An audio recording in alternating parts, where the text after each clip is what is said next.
आइए जानते हैं बिहार के हर जिला, हर क्षेत्र की फटाफट बड़ी खबरों को केवल 10 मिनट में। साथ ही आज इस वीडियो में हम लोग जानेंगे कि सरकार ने कौन कौन सी बड़ी घोषणा की है और महिलाओं को कब से मिलेंगे 2500 रुपए, वृद्धा पेंशन कितने रुपए मिलेंगे, पीएम आवास किनको मिलेगा और जिन्हें नहीं मिला है उनको कैसे मिलेगा। सब कुछ आज के इस वीडियो के माध्यम से जानेंगे। 3 महीने का राशन और 1000 रुपए हर राशन कार्ड धारी को मिलेंगे। तो चैनल पर पहली बार आए हैं तो वीडियो को लाइक करके चैनल को सब्सक्राइब जरूर कर दें और कॉमेंट में अपने जिला, अपने शहर का नाम जरूर बताएं। जीविका योजना के तहत 10,000 रुपये की अगली किस्त बिहार सरकार द्वारा 6 अक्टूबर 2025 से महिलाओं के खातों में ट्रांसफर की जा रही है।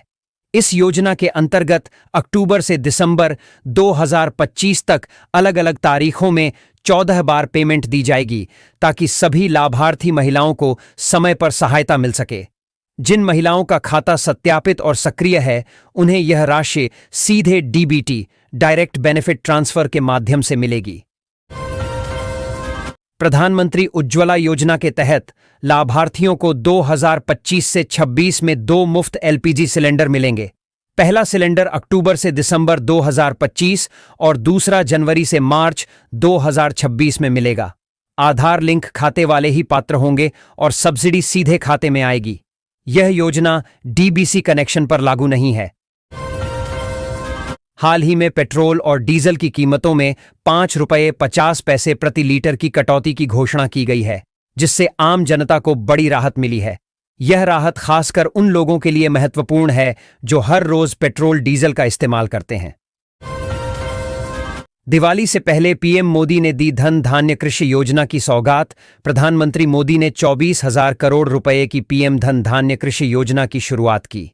इस योजना का उद्देश्य सिंचाई सुविधा बढ़ाना, फसल उत्पादकता को बढ़ावा देना और किसानों को आरण प्रदान करना है। देश के 100 कम उत्पादकता वाले जिलों को इस योजना से लाभ मिलेगा। मौसम विभाग की जानकारी के अनुसार देश भर में भारी बारिश की संभावना जताई गई है। आज से लेकर 16 अक्टूबर तक भारी बारिश होने की संभावना है। बताया जा रहा है कि कई जिलों में तूफानी बारिश का अलर्ट जारी किया गया है। सरकार ने गरीबों को बिजली बिल माफ करने के लिए बिजली बिल माफी योजना लाई है, जिसके तहत 50,000 रुपए तक पुराना बिजली बिल माफ किया जाएगा। अगर आपका भी बिजली का बिल बहुत ज्यादा हो गया है तो इस योजना के तहत फॉर्म अवश्य भरें ताकि आपका भी सारा बकाया बिल माफ हो जाएगा।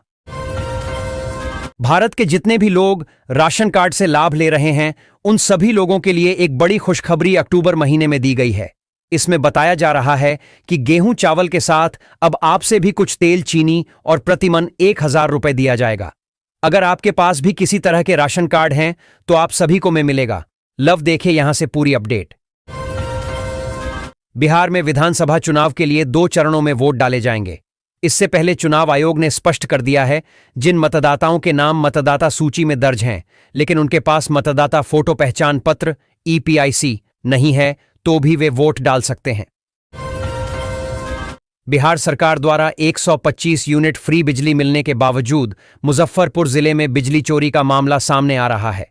इस चोरी को रोकने के लिए बिजली विभाग की तरफ से विशेष तैयारी की गई है। इस मामले को लेकर अधिकारी एक्शन लेने की तैयारी में लगे हैं और इसकी शुरुआत अर्बन 1 के कल्याणी सब डिवीजन से शुरू हो गई है।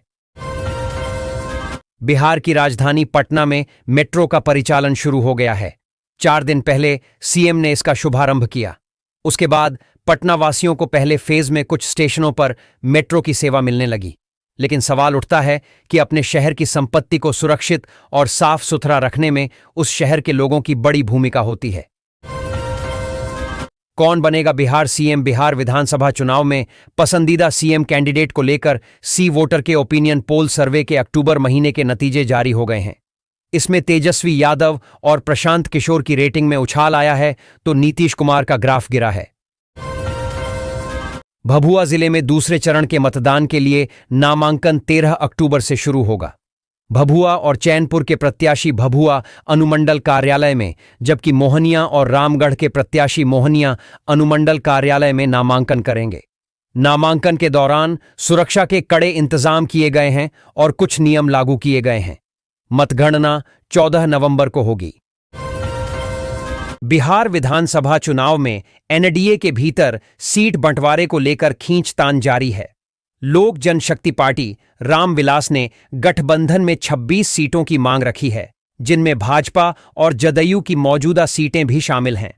चिराग पासवान को सीटों पर अंतिम फैसला लेने और एनडीए से बातचीत करने के लिए पार्टी ने अधिकृत किया है। सहारा इंडिया में जिनका भी पैसा फंसा है, उनको रिफंड मिलना शुरू हो गया है। सभी को 50,000 रुपए तक का किस्त मिलना शुरू हो चुका है। प्रधानमंत्री मोदी ने कहा है कि जिसका भी पैसा फंसा है, उसको पूरा का पूरा पैसा मिलेगा। बहुत सारे लोगों का पैसा सहारा इंडिया में फंसा है। इनमें से सबसे ज्यादा गरीब लोग का पैसा है, जो दिन रात मेहनत करते हैं, लेकिन सभी का पैसा अब मिलने लगा है। प्रधानमंत्री नरेंद्र मोदी कृषि क्षेत्र के लिए 35,440 करोड़ रुपए की 2 बड़ी योजनाएं शुरू करेंगे, जिनमें पीएम धन धान्य कृषि योजना शामिल है। इस योजना का उद्देश्य कृषि उत्पादकता बढ़ाना और टिकाऊ कृषि पद्धतियों को अपनाना है। इसके अतिरिक्त वे 11,440 करोड़ रुपए के व्यय के साथ दलहन में आत्मनिर्भरता मिशन भी शुरू करेंगे, जिसका लक्ष्य दालों की उत्पादकता में सुधार करना है। भोजपुरी सुपरस्टार पवन सिंह की पत्नी ज्योति सिंह ने इस बार करवा चौथ पर जो किया, उसने सोशल मीडिया पर सबका ध्यान खींच लिया। दरअसल ज्योति ने न सिर्फ इंस्टाग्राम पर करवा चौथ की बधाई दी, बल्कि खुद भी पति पवन सिंह के नाम का व्रत रखा। जबकि हाल ही में दोनों के रिश्ते कानूनी विवादों में घिरे हैं और एक दूसरे पर गंभीर आरोप लग चुके हैं। ऐसे में ज्योति का ये कदम लोगों में उत्सुकता और चर्चाओं का विषय बन गया है। प्रधानमंत्री किसान सम्मान निधि योजना देश के किसानों के लिए चल रही एक बेहद लोकप्रिय योजना है। केंद्र सरकार ने किसानों की आर्थिक स्थिति मजबूत करने और खेती में मदद पहुंचाने के लिए इस योजना की शुरुआत की थी। इसके तहत पात्र किसानों को हर साल 6,000 रुपये की आर्थिक सहायता दी जाती है, जो 3 बराबर किस्तों में सीधे उनके बैंक खाते में भेजी जाती है। लेकिन दिवाली को देखते हुए सरकार इस बार जल्दी 2,000 रुपये भेजेंगे किसानों को सीधे बैंक खाते में। ई श्रम कार्ड योजना के तहत महत्वपूर्ण अपडेट सामने आई है। आपको बता दें, यदि आप पीसी योजना के लाभार्थी हैं तो आपको बता दें, हाल ही में योजना की जो राशि की सहायता है, उसको लेकर भी महत्वपूर्ण अपडेट सामने आई है। हाल ही में लिस्ट जारी कर दी गई है। यदि आपका नाम इस लिस्ट में होगा तो आपको आसानी से 1,000 रुपए की राशि सीधे बैंक खाते में जमा की जाएगी।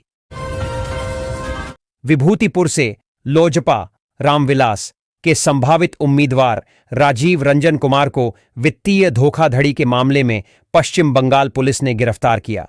इस खबर से राजनीतिक गलियारों में चर्चा तेज हो गई है और उनके समर्थक निराश हैं। सोशल मीडिया पर गिरफ्तारी की खबर वायरल हो रही है। उन पर वित्तीय लेन देन में धोखाधड़ी का आरोप है। उनके समर्थकों को जल्द जमानत मिलने की उम्मीद है। विधानसभा चुनाव के नजदीक आते ही राजद विधायक फतेह बहादुर सिंह के दौरे के दौरान चिलबिला गांव में विवाद हो गया। ग्रामीणों ने आरोप लगाया कि विधायक ने मंदिर जाने से इनकार कर दिया और उनके समर्थकों ने एक ग्रामीण के साथ मारपीट की। घायल ग्रामीण ने प्राथमिकी दर्ज कराई है, जबकि विधायक ने हमले का आरोप लगाया है। पुलिस मामले की जांच कर रही है। बीते दिनों केंद्र सरकार ने केंद्रीय कर्मचारियों के महंगाई भत्ते में इजाफा किया था। अब छोटे बड़े राज्य भी भत्ते पर फैसला लेने लगे हैं। इसी कड़ी में अरुणाचल प्रदेश सरकार ने राज्य के सरकारी कर्मचारियों और पेंशन भोगियों के लिए महंगाई भत्ता डीए और महंगाई राहत डीआर में 3% की वृद्धि की है। अब यह 55% से बढ़कर 58% हो गया है। देश में बढ़ती महंगाई और हर महीने भारी बिजली बिल से परेशान आम जनता के लिए केंद्र सरकार की प्रधानमंत्री सूर्य घर योजना एक वरदान बनकर आई है। इस योजना के तहत आम लोग अपने घर की छत पर सोलर पैनल लगवाकर न सिर्फ बिजली बचा सकते हैं, बल्कि आर्थिक लाभ भी उठा सकते हैं। यह योजना सौर ऊर्जा को बढ़ावा देने और घर घर बिजली की आत्मनिर्भरता सुनिश्चित करने के लिए शुरू की गई है। भोजपुरी अभिनेता और गायक पवन सिंह के घरेलू विवाद को अब राजनीतिक रूप से उछाले जाने की चर्चा जोरों पर है। जब से पवन सिंह के बीजेपी में दोबारा आने का रास्ता साफ हुआ है, भोजपुर, रोहतास, भभुआ, बक्सर और औरंगाबाद जिलों में राजनीतिक हलचल तेज हो गई है। तेजस्वी यादव ने साफ कर दिया है कि राजद के सभी विधायकों को 2025 के विधानसभा चुनाव में टिकट की गारंटी नहीं है। सारण के 3 विधायकों को वेटिंग लिस्ट में रखा गया है, जबकि रीतलाल यादव का टिकट संदिग्ध है। फतुहा से रामानंद यादव और हिलसा से शक्ति यादव उम्मीदवार होंगे। एनडीए में सीट बंटवारे के बीच जीतन राम मांझी ने भाजपा अध्यक्ष जेपी नड्डा को 15 सीटों की सूची सौंपी है। हम अपनी जीती हुई सीटें छोड़ने को तैयार नहीं है, जबकि लोजपा कुछ सीटों पर दावा कर रही है। मांझी ने गया जिले की अधिक सीटों पर दावेदारी की है। सीट बंटवारे को लेकर हम का रुख अभी स्पष्ट नहीं है। बिहार भाजपा कोर ग्रुप ने प्रत्याशियों की अंतिम सूची केंद्रीय चुनाव समिति को सौंप दी है। लगभग 60 सीटों पर प्रत्याशियों के नाम तय हो गए हैं, जबकि शेष सीटों पर अभी भी दावेदारी जारी है। राजग के सहयोगी दलों के बीच सीटों को लेकर खींचतान है। अमित शाह के साथ बैठक में सीट बंटवारे पर अंतिम मुहर लगने की संभावना है। बिहार विधानसभा चुनाव के बीच नीतीश कुमार को बड़ी सफलता मिली है। जहानाबाद के पूर्व सांसद डॉक्टर अरुण कुमार अपने बेटे और समर्थकों के साथ जेडीयू में वापस आ गए हैं। उन्हें प्रदेश अध्यक्ष ललन सिंह और सांसद संजय झा ने सदस्यता दिलाई। माना जा रहा है कि ऋतुराज घोसी सीट से चुनाव लड़ सकते हैं। बीजेपी के बिहार बंद के कारण कार्यक्रम पहले टल गया था। अरुण कुमार की वापसी से नीतीश कुमार राजद के भूमिहार वोट बैंक को साधने का प्रयास कर रहे हैं। बिहार विधानसभा चुनाव के पहले चरण के लिए नामांकन शुरू हो गया है। महागठबंधन के दलों ने अपने उम्मीदवारों को सिंबल देकर नामांकन की तैयारी कर ली है। भाकपा माले ने 2020 में महागठबंधन के हिस्से से मिली 19 सीटों पर उम्मीदवारों को तैयार रहने को कहा है, खासकर जीती हुई 12 सीटों पर। माले को अपने सभी विधायकों पर फिर से जीत का भरोसा है। दिवाली से पहले जीविका दीदियों को 50,000 रुपए की दूसरी किस्त मिलने वाली है। वहीं कुछ महिलाओं का शिकायत है कि उन्हें अब तक पहला किस्त 10,000 रुपए ही नहीं मिले हैं। ऐसे में उन्हें अब 50,000 का किस्त कैसे मिलेगा?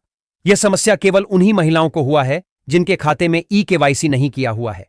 जल्दी से अपने खाते का ई-केवाईसी करवा लें, ताकि दोनों पैसा 10,000 और 50,000 का किस्त आपके खाते में आ जाएगा।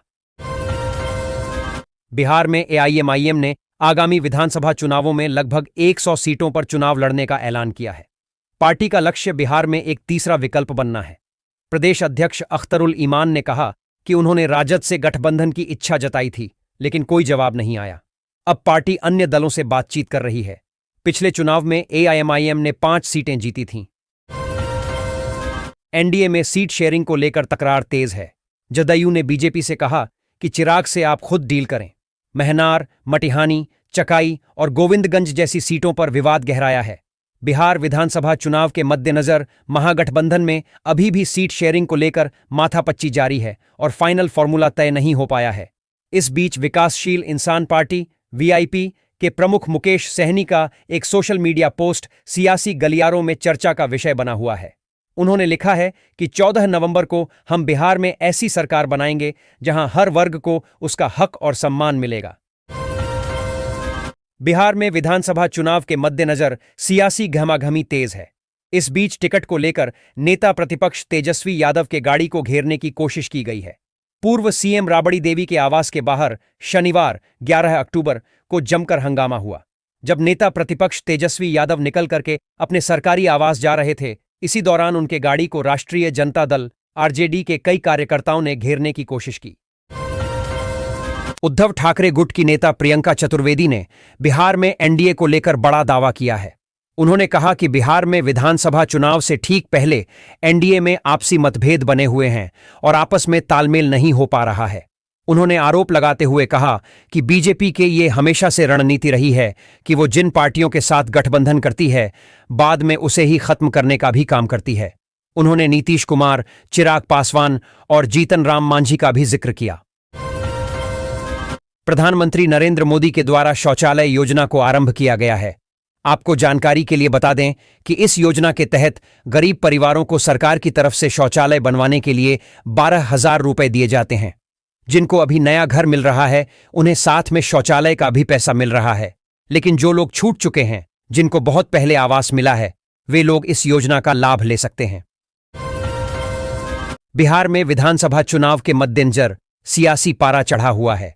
इस बीच जन सुराज पार्टी के संस्थापक प्रशांत किशोर ने आरजेडी नेता तेजस्वी यादव को घेरा। उन्होंने शनिवार 11 अक्टूबर को दावा किया कि आरजेडी नेता तेजस्वी यादव आगामी बिहार विधानसभा चुनावों में अपनी राघोपुर विधानसभा सीट हार जाएंगे, ठीक वैसे ही जैसे 6 साल पहले यूपी के अमेठी लोकसभा क्षेत्र में कांग्रेस के राहुल गांधी को अपमानजनक हार का सामना करना पड़ा था। भोजपुरी फिल्म इंडस्ट्री के सुपरस्टार और बीजेपी नेता पवन सिंह ने विधानसभा चुनाव न लड़ने का ऐलान कर सियासी हलचल मचा दी है। दोबारा पार्टी में शामिल होने के बाद यह माना जा रहा था कि वे इस बार राजनीतिक मैदान में उतरेंगे, लेकिन सोशल मीडिया पर पोस्ट किए गए उनके बयान ने अटकलों पर विराम लगा दिया। बिहार विधानसभा चुनाव 2025 को लेकर एनडीए में सीट शेयरिंग को लेकर हलचल तेज हो गई है।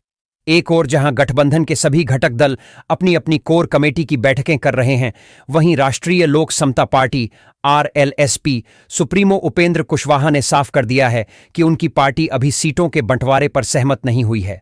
शनिवार 11 अक्टूबर को पटना एयरपोर्ट पर मीडिया से बातचीत के दौरान उन्होंने यह भी बताया कि उन्हें बीजेपी के शीर्ष नेतृत्व की ओर से दिल्ली बुलाया गया है। रोहतास जिले की करगहर विधानसभा सीट पर राजनीतिक समीकरण तेजी से बदलते नजर आ रहे हैं। बीएसपी ने इस सीट से उदय प्रताप सिंह को अपना उम्मीदवार घोषित किया है। उदय प्रताप सिंह जदयू के वरिष्ठ नेता और बिहार के पूर्व स्वास्थ्य मंत्री रहे रामधनी सिंह के पुत्र हैं, जो मुख्यमंत्री नीतीश कुमार के बेहद करीबी माने जाते रहे हैं। बिहार चुनाव में सीट बंटवारे में देरी के बीच कांग्रेस ने 60 सीटों पर अपने उम्मीदवारों का चयन शुरू कर दिया है। केंद्रीय चुनाव समिति की बैठक से पहले स्क्रीनिंग कमेटी ने इस पर विचार किया। तेजस्वी यादव और राहुल गांधी की मुलाकात के बाद सीट बंटवारे पर अंतिम मुहर लगने की उम्मीद है, जिसके बाद उम्मीदवारों की सूची जारी की जा सकती है। बिहार भाजपा कोर ग्रुप ने प्रत्याशियों की अंतिम सूची केंद्रीय चुनाव समिति को सौंप दी है। लगभग 60 सीटों पर प्रत्याशियों के नाम तय हो गए हैं, जबकि शेष सीटों पर अभी भी दावेदारी जारी है। राजग के सहयोगी दलों के बीच सीटों को लेकर खींचतान है। अमित शाह के साथ बैठक में सीट बंटवारे पर अंतिम मुहर लगने की संभावना है। सीमांचल क्षेत्र में चुनावी माहौल अनूठा है, जहां मुस्लिम मतदाता निर्णायक भूमिका निभाते हैं। यहां बाढ़ और कटाव एक बड़ी समस्या है, पर चुनाव में यह मुद्दा नहीं बनता। हिंदू मुस्लिम ध्रुवीकरण वोटिंग का ट्रेंड है। अमौर और बायसी विधानसभा क्षेत्र में कटाव से कई लोग विस्थापित हुए हैं। विकास यहां अहम चुनावी मुद्दा नहीं बन पाया है, जिससे लोगों की समस्याएं बनी रहती हैं। वैशाली के मंडल कारा में एक कैदी ने बेडशीट से फांसी लगाकर आत्महत्या कर ली। शराब के मामले में बंद रंजन कुमार को पुलिस ने हाल ही में गिरफ्तार कर जेल भेजा था। जेल प्रशासन ने उसे अस्पताल पहुंचाया, जहां उसे मृत घोषित कर दिया गया। पुलिस मामले की जांच कर रही है। विकासशील इंसान पार्टी वीआईपी के प्रमुख मुकेश सहनी ने भाजपा पर तीखा हमला करते हुए कहा कि वह अपना राजनीतिक अस्तित्व बचाने के लिए दर दर भटक रही है। उन्होंने भाजपा पर लोगों का विश्वास खोने का आरोप लगाया और वीआईपी के भविष्य को लेकर विश्वास जताया। सहनी ने कार्यकर्ताओं से एकजुट होकर पार्टी को मजबूत करने का आह्वान किया। पैन कार्ड को लेकर बहुत बड़ा अपडेट आया है। अगर आपने अपने पैन कार्ड को आधार से लिंक नहीं कराया है, तो आपके लिए बड़ी समस्या खड़ी हो सकती है। सरकार ने इस प्रक्रिया को अनिवार्य कर दिया है और अब समय सीमा समाप्त हो चुकी है। जिन लोगों ने तय समय पर लिंक नहीं किया, उनका पैन कार्ड बंद कर दिया गया है। अगर आपका पैन कार्ड बंद हो गया, तो आपका पैसा बैंक में फंस सकता है। पटना से प्रस्तावों के बाद एनडीए के शीर्ष नेताओं की दिल्ली में महत्वपूर्ण बैठक हुई। रविवार को सभी सहयोगी दलों के प्रमुख नेता सीट बंटवारे पर अंतिम सहमति बनाने के लिए अमित शाह और जेपी नड्डा से मिलेंगे। लक्ष्य एकजुटता दिखाना और जल्द ही फार्मूला तय करना है। भाजपा अपनी उम्मीदवारों की सूची भी तैयार करेगी। भाकपा माले महासचिव दीपंकर भट्टाचार्य ने कहा कि महागठबंधन में सीट बंटवारे पर बातचीत अंतिम चरण में है और जल्द ही इसका समाधान हो जाएगा। उन्होंने 2020 की कमियों को दूर कर एनडीए को हराने का लक्ष्य बताया। लोकनायक जयप्रकाश नारायण की जयंती पर श्रद्धांजलि अर्पित करते हुए उन्होंने कहा कि बिहार को जेपी के रास्ते पर चलकर तानाशाही से मुक्ति की भूमिका निभानी होगी।